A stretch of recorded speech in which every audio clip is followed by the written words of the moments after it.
Hi, my name is Adekemi Ayodele. I'm from Nigeria and I'm a fashion designer, what you call a fashion creative.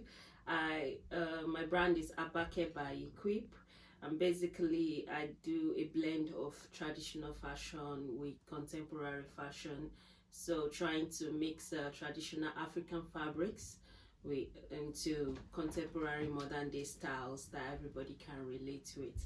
So the goal of the business, or the aim of the business, is actually to promote African fabrics and encourage the use of African fabric and discourage the misappropriation of African fabrics. As a young child, my mom learned how to sew, and we were not quite financially buoyant. So during Christmas, my mom always make our clothes for us, and it's cheaper for her to make a few pieces of clothing. And when she's making those clothes, we always involved. So I got really interested in that.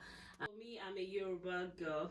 So from Nigeria, we've got different tribes, but I'm from the Yoruba tribe, and we have our own story about fashion, about textiles. When you use a piece from a particular group of people and you do not acknowledge those group of people for that piece, then I think you have not actually appreciated the beauty or the story or the strength that was put into that piece. A lot of people just pick these designs, they pick this style, you go into the big manufacturing companies and then you can mass produce it. For example, before, when they say African fashion, what comes to most people's mind is tribalistic. The tribal prints, the tiger prints, the leopard prints, even on runways. That's what you see. Then you see the face painting.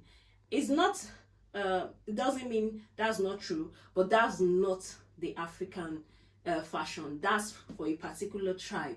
So that doesn't represent the whole of Africa fashion itself. For me, in the Yoruba land, we've got this piece of textile. We call it the ashoke, basically clothes from the Midlands. So it's hand woven, and there are different stories to it. There are different patterns, and each pattern comes with a reason and the story. So before we had the influx of production of African prints from the West, from China and everything.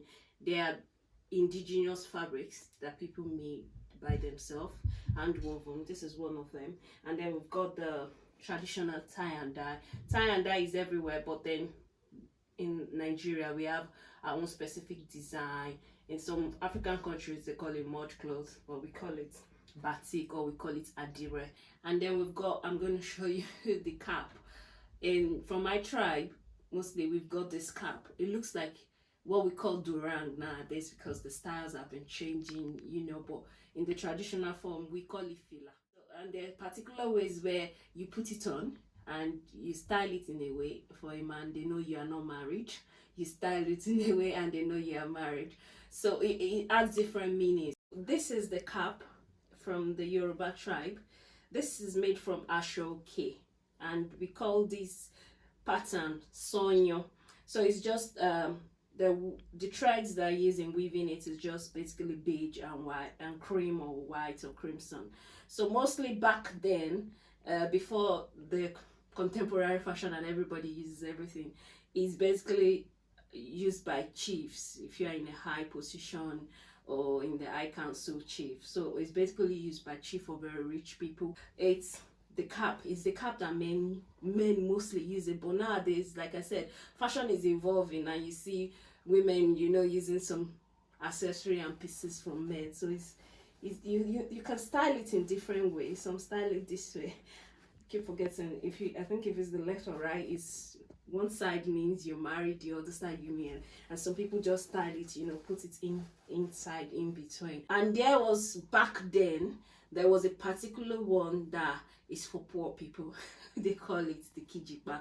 So if you're wearing that, if you have that kind of because it's basically bland, made with black wool or brown wool, so it doesn't show color, so they just mean it's people who can afford to infuse color into their pattern or their textile. So nowadays you have the durang. So let's just say the durang has just been restyled to be more firm on the head, but it still does the same job like covering the head, but this just have more significant meaning. Doing business in another country, it's a new dynamics, especially for new immigrants like myself.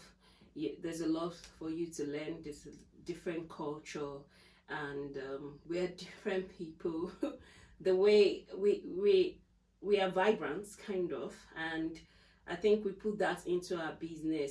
So I think people need to understand that we love colors, we are vibrant, so and we impute that into our behaviors, into our music, into everything we do.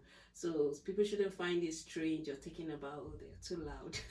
It's clear that fashion is a powerful form of expression and identity. Back to you in the studio.